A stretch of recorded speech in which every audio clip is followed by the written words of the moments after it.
اللہ کے نبی صلی اللہ علیہ وسلم کا ایک جملہ، ایک مختصر سا ارشاد آپ یاد رکھیے، بہت قیمتی ہے۔ کیا فرمایا؟ اسلم تسلم۔ کتنا آسان ہے۔ فرمایا اسلم تسلم، پہلے میں الف ہے اور دوسرے میں تا ہے۔ کیا ترجمہ ہے؟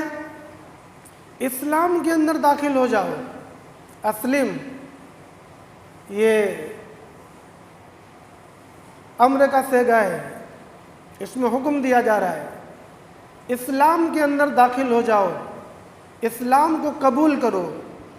اسلام میں داخل ہونے کا کیا معنی؟ یعنی کلمہ پڑھ کر اللہ کی باتوں پر ایمان لے آؤ، یقین پیدا کر لو، اور اللہ کے نبی صلی اللہ علیہ وسلم کے طریقے پر قائم ہو جاؤ۔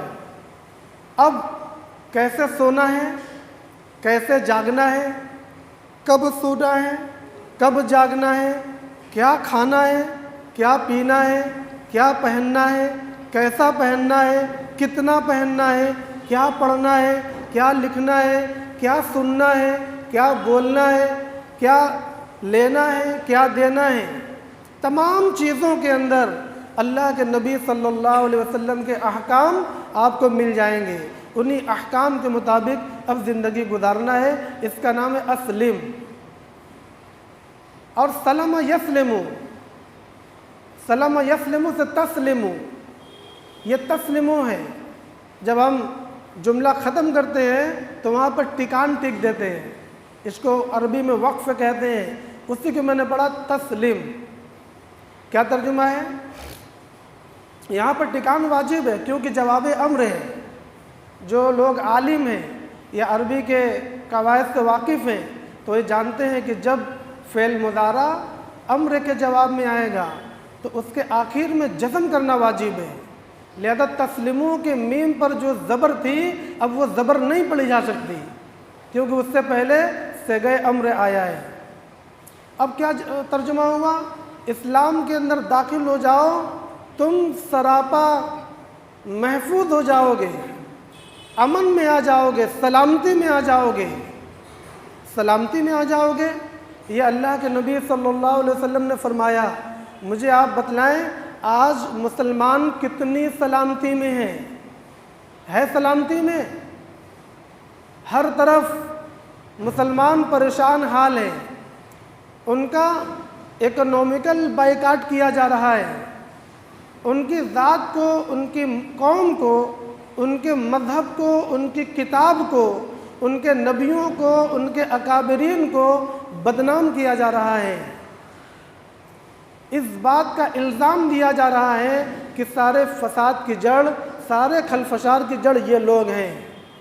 کہیں پر ہماری جان محفوظ ہے، کہیں پر ہمارے مال محفوظ ہیں، کہیں پر ہمارے بچے اور ہماری عورتیں محفوظ ہیں، ہر طرف افراتفری کا ماحول ہے۔ تو ہم یہ کیسے سمجھ لیں کہ اسلام میں داخل ہو جانے کے بعد آدمی محفوظ ہو جاتا ہے، امن و سلامتی میں آ جاتا ہے؟ آج تو لوگ اسلام لانے سے ڈرتے ہیں کہ اگر اسلام میں داخل ہو گئے تو اور بھی خطرے میں آ جائیں گے، اور جو لوگ پہلے سے اسلام پر ہیں وہ اپنے آپ کو خطرے میں محسوس کیے ہوئے ہیں۔ دشمن ہر طرف سے شکار کرنے پر تلا ہے، نرغے میں لینے پر تلا ہے، اور ہماری زمینوں کو، ہماری مسجدوں کو، ہمارے مدارس کو، ہمارے مقابر اور اوقاف کو اپنے حملے کا نشانہ بنا رہا ہے۔ ہم عدالتوں میں انصاف حاصل نہیں کر سکتے، ہم اپنے سنویدھان اور قانون کی بنیاد پر بھی لڑائیاں لڑنے میں کمزوری محسوس کرنے لگے ہیں۔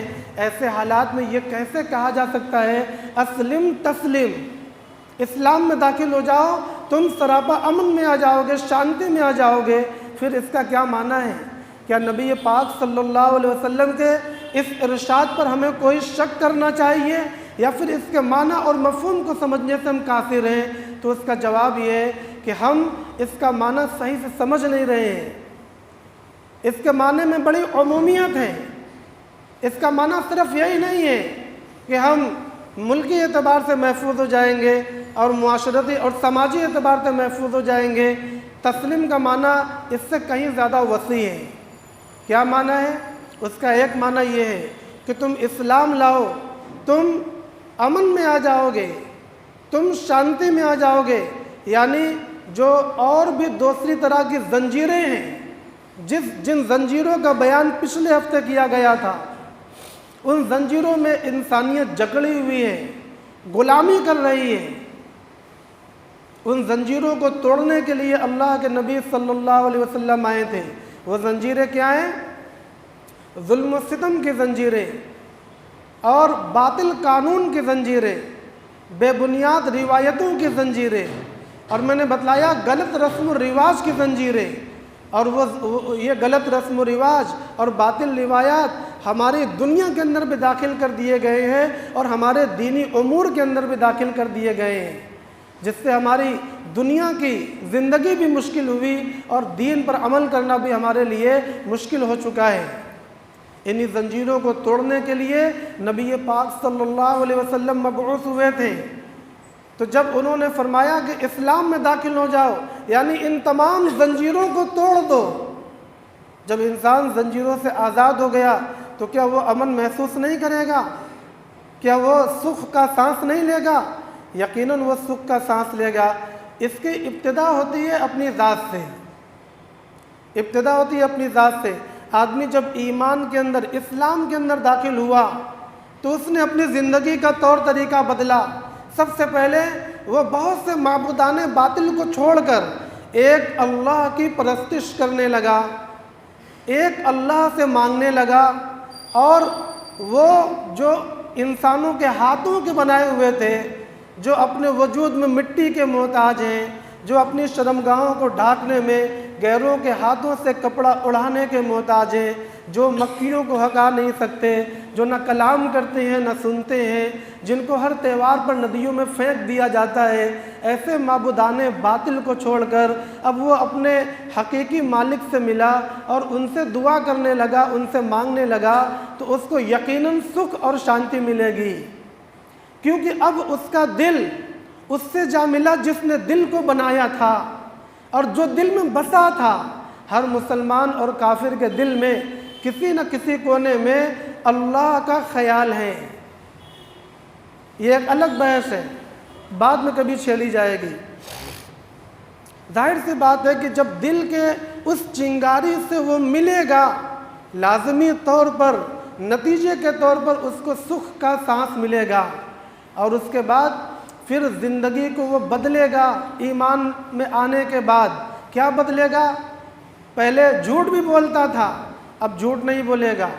بہت سی عافیت میں آیا کہ نہیں آیا؟ پہلے وعدہ خلافی کرتا تھا، اب وعدہ خلافی نہیں کرے گا۔ پہلے وہ بدتمیزی کی باتیں کرتا تھا، اب وہ مسلمان ہو چکا ہے، لہذا اب وہ باتیں نہیں کرے گا۔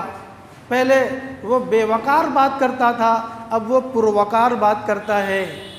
پہلے وہ ہر الٹی سیدھی گندی اور ناپاک چیزیں بھی کھاتا اور پی لیتا تھا، مگر اب وہ گندگیوں سے بچتا ہے۔ پہلے وہ ناپاک رہ کر دن بھر گزار لیتا تھا، اب وہ ناپاک نہیں رہتا، بلکہ نماز کی فکر میں وہ بھور میں نہاتا ہے اور پاک صاف رہتا ہے۔ پہلے وہ بڑوں اور چھوٹوں میں فرق نہیں کرتا تھا، بڑوں کے ساتھ عزت کا معاملہ اور چھوٹوں کے ساتھ شفقت کا معاملہ، بلکہ اس کی انا تھی میں اور ہم، لہذا بڑوں کو بھی بول دینا اور گالی دے دینا اور چھوٹوں پر ظلم کرنا اور ستم ڈھا دینا، وہ اس کو اپنی شان اور عزت سمجھتا تھا۔ اسلام میں داخل ہونے کے بعد اس کی زندگی کا طور طریقہ بدل گیا۔ پہلے وہ سامان بیچنے میں، اپنے مال کو بیچنے میں بیجا تعریفیں کرتا تھا۔ مال کے اندر وہ کوالٹی نہیں ہے، وہ صفات نہیں ہے، مگر عجیب و غریب صفات بیان کر کے وہ گراہک کو ایڈ لیتا تھا اور ملی ہوئی چیزیں بیچ کر دھوکہ دے دیتا تھا، اور بیچنے کے بعد وعدہ خلافی کر لیتا تھا اور رقموں کو مار لیتا تھا۔ اسلام میں داخل ہونے کے بعد اس نے یہ ساری چیزیں چھوڑ دیا، تو آپ بتلاؤ وہ امن میں آئے گا کہ نہیں آئے گا؟ اس کی زندگی خوشحال ہوگی کہ نہیں ہوگی؟ میں نے اسی کو کہا کہ یہ شروعات ہوتی ہے اپنی ذات سے، اپنی ذات کے اندر بے پناہ تبدیلی۔ ان تبدیلی کو جو اختیار کرے گا، عقل کے اعتبار سے بھی، منطق کے اعتبار سے بھی، فلسفے کے اعتبار سے بھی، تاریخ کے اعتبار سے بھی، اور دین کے اعتبار سے بھی۔ آپ جس اعتبار سے سوچنا چاہتے ہیں، آپ جس اعتبار سے سوچنے کے عادی ہیں، اس اعتبار سے سوچئے، جو ان صفات کو اختیار کرے گا وہ نہایت مطمئن اور دل کے سکون کو حاصل کرنے والا بندہ ہوگا۔ یہ کب ہے؟ جب اس کے پاس ایسی تعلیمات ہوں۔ اور یہ تعلیمات کب ہیں؟ جب ان تعلیمات کو پہنچانے والا اس کو مل جائے، اور وہ ہے جناب آقا محمد الرسول اللہ صلی اللہ علیہ وسلم۔ لہذا جب ان چیزوں کو بندہ اختیار کرے گا تو اب رحمت للعالمین کا مظہر بنے گا، پرتو بنے گا۔ دنیا دیکھے گی کہ اسلام میں آنے کے بعد اس کے اندر کیا تبدیلیاں ہوئی، کون سا بدلاؤ اس کے اندر ہوا۔ پہلے بے حیائی کے اڈوں پر تھا، اب وہ حیا کے پردوں میں ہے۔ پہلے وہ بدنظمی میں تھا، اب وہ مرتب اور منظم انسان ہے۔ دنیا دیکھے گی اور اس کی اتباع کرے گی، مگر وہ بنے گا کیسے؟ نبی پاک صلی اللہ علیہ وسلم کی تعلیمات کے بغیر نہیں بن سکتا۔ یہ تعلیمات صرف اسلام کے اندر دی گئی ہیں۔ دیگر تمام مذاہب، یہودیت ہو یا عیسائیت اور اس کے علاوہ دیگر دنیا کے کوئی بھی مذاہب ہوں، ان تمام طرح کی تعلیمات سے یکسر خالی ہیں۔ اور یہ اللہ کی منشا کی وجہ سے، کیونکہ دنیا میں اس مذہب کو غالب آنا تھا اور آنا ہے، لہذا لازم ہوا کہ دنیا کی تمام کتابیں مفقود کر دی جائیں، منسوخ کر دی جائیں، اور تعلیمات ان کی محو کر دی جائیں، اور جس پانی کو بہنا ہے، جس سمندر کو بہنا ہے، بس اسی سمندر کے اندر پانی کو باقی رکھا جائے۔ لہذا اللہ تبارک و تعالیٰ نے اس نظام کو بنا دیا۔ میں نے خطبے میں 2 حدیثیں بھی پڑھی، ان حدیثوں کو میں نے اسی آیت کی مناسبت سے پڑھا۔ ایک حدیث تو حضرت ابو ایوب انصاری رضی اللہ تعالیٰ عنہ کی، وہ کیا فرماتے ہیں کہ اللہ کے نبی صلی اللہ علیہ وسلم نے ارشاد فرمایا، لا یحل لرجل لا یحل لرجل، حلال نہیں ہے کسی آدمی کے لیے، آدمی سے عورت بھی مراد ہے، آدمی عورت سب شامل ہیں۔ فرمایا اللہ کے نبی صلی اللہ علیہ وسلم نے بڑی توجہ کے ساتھ، یہ ہمارے پیغمبر کا کلام سنایا جا رہا ہے اور ہم اور آپ عمل کرنے کے لیے سنیں گے انشاءاللہ۔ فرمایا حلال نہیں ہے کسی آدمی کے لیے ان یہجر اخاہ فوق 3 لیال، کہ اپنے بھائی سے بات چیت بند کر دے 3 دن اور 3 رات سے زیادہ۔ حلال نہیں ہے، کیا مطلب؟ حرام ہے 3 دن سے زیادہ بات چیت بند کرنا۔ یا لفظ اخاہ، اپنے بھائی کس کو کہتے ہیں؟ بھائی کی 3 قسمیں سمجھ لیجئے۔ ایک نسبی بھائی، جو ہمارے والد کے لڑکے ہیں، ہمارا اور ان کا خون ایک ہے، ان کو بولیں گے نسبی بھائی، کیونکہ ہمارا ان کا نسب یعنی والد اور ماں ایک ہے۔ اور ایک ہیں قریبی بھائی، اس میں رشتہ دار آ گئے، چچا کے لڑکے، ماموں کے لڑکے، پھوپھو کے لڑکے، دوست، محلے کے سارے لڑکے، جو بھی رشتہ دار ہمارے ہیں وہ سب ہمارے رشتہ داری کے بھائی ہیں۔ اور تیسرا الاخوۃ الاسلامیہ، اسلامی بھائی، اس میں پوری دنیا کے مسلمان شامل ہیں، پوری دنیا کے۔ تو یہاں پر جو لفظ اخاہ آیا ہے، اس سے ان تینوں بھائیوں میں سے کون سی مراد ہیں اللہ کے نبی صلی اللہ علیہ وسلم کی، یہ تو معلوم ہونا چاہیے، تب تو ہم عمل کریں گے۔ اس کا جواب یہ ہے، محدثین نے یہ لکھا ہے کہ الاخوۃ الاسلامیہ مراد ہے، دنیا کے تمام مسلمان اس میں شامل ہیں۔ کسی بھی مسلمان سے 3 دن سے زائد بات چیت کو منقطع کرنا حلال نہیں ہے اسلام کے اندر، بلکہ حرام ہے، گناہ کبیرہ ہے۔ لہذا جب عام مسلمانوں سے حلال نہیں ہے تو رشتہ دار مسلمانوں سے، رشتہ دار بھائیوں سے بدرجہ اولا حلال نہیں ہوگا، اور پھر اپنے سگے بھائی سے کسی قیمت پر حلال نہیں ہوگا۔ مگر آج ہم لوگ اللہ کے نبی صلی اللہ علیہ وسلم کے اس ارشاد کو بھول کر جی رہے ہیں، لہذا ہم وہ غلطی کرتے ہیں جس سے باز رکھا ہے اللہ کے نبی صلی اللہ علیہ وسلم نے، منع فرما رکھا ہے۔ ایک سوال میرے ذہن میں آتا ہے، وہ یہ کہ آخر 3 دن سے کم کی اجازت کیوں ہے؟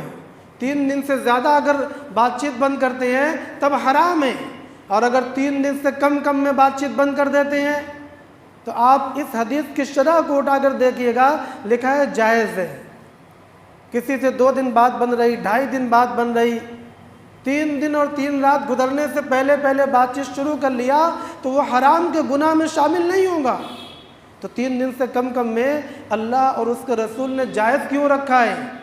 اس بات کو بھی سمجھیے۔ بات یہ ہے کہ انسان ایک فطرت پر پیدا ہوا ہے، اور اس فطرت میں قوت غضبانیہ بھی ہے، قوت حیوانیت بھی ہے۔ حیوانیت اور غضبانیت کا تقاضا یہ ہے کہ بعض کاموں پر ہمیں اور آپ کو غصہ آئے گا، اور غصے کی وجہ سے آدمی کیا کرتا ہے؟ ایک دوسرے سے دور ہو جاتا ہے، اس سے بات چیت بند کر دیتا ہے۔ تو غصہ کا آنا یہ انسانی فطرت ہے، ہم اس کو روک نہیں سکتے، یہ ہمارے اندر ودیعت ہے، اللہ نے پیدا فرمایا ہے۔ اگر ہمیں غصہ نہیں آتا تو اس کا مطلب ہے کہ ہمیں اپنا علاج کرانا چاہیے، ہمیں اپنے اصلاح کی ضرورت ہے۔ غصے کا آنا یہ ایسے ہی ہے جیسے بھوک کا لگنا، غصے کا آنا ایسے ہی ہے جیسے نیند کا تقاضا ہونا، اسی طرح غصہ بھی آنا یہ انسانی جبلت اور فطرت میں شامل ہے۔ لہذا اللہ اور اس کے رسول نے انسان کی اس قوت کی رعایت بھی فرمائی ہے، بالکل منع نہیں فرما دیا کہ آپ کو غصہ آنا ہی نہیں ہے، نہیں، غصہ آ سکتا ہے اور وہ غصہ اثر کر سکتا ہے، لیکن اس غصے کے اثر پر آپ کو کنٹرول کرنا ہوگا۔ وہ کنٹرول کیا ہے؟ شریعت نے یہ سمجھا کہ بھائی اس کو غصہ ہو جانے دو، جب تھوڑی دیر گزرے گی تو غصہ ٹھنڈا ہوگا، 5 وقت کی نماز پڑھے گا تو غصہ مزید ٹھنڈا ہوگا، یہاں تک یہ سمجھا کہ 15 نماز تک کی چھوٹ دی جاتی ہے، 14 نماز تک کی، اس وقت تک غصہ مکمل طور پر ٹھنڈا ہو جائے گا، اور اس کے بعد اب اس کو غصہ کرنے کی اجازت نہیں دی جائے گی، کیونکہ غصے میں آدمی کا شکار شیطان کرتا ہے، شیطان انتظار میں ہے کہ آپ غصہ کریں اور وہ آپ کی زندگی کو فاسد کر دے، لہذا پھر اس کو کنٹرول کر لینا ہے۔ فرمایا کہ 3 دن سے زائد غصہ کرنے کی اجازت نہیں ہے۔ آج کل لوگوں نے اپنے نفس کو اپنا رب بنا لیا ہے۔ آج کل ہمارے اور آپ کے 2 خدا ہیں، پہلے سب کے ایک تھے، ہمارے 2 ہو گئے۔ ایک تو ہمارا وہ رب جس نے ہم کو پیدا فرمایا، جو ہم کو روزی دیتا ہے، جو ہم کو زندگی دیتا ہے، جو ہم کو موت دے گا، اور ایک ہمارا وہ خدا ہے جس کی آج کل ہم لوگ پیروی کرتے ہیں اور ہر چیز میں اسی کا نام لگا دیتے ہیں۔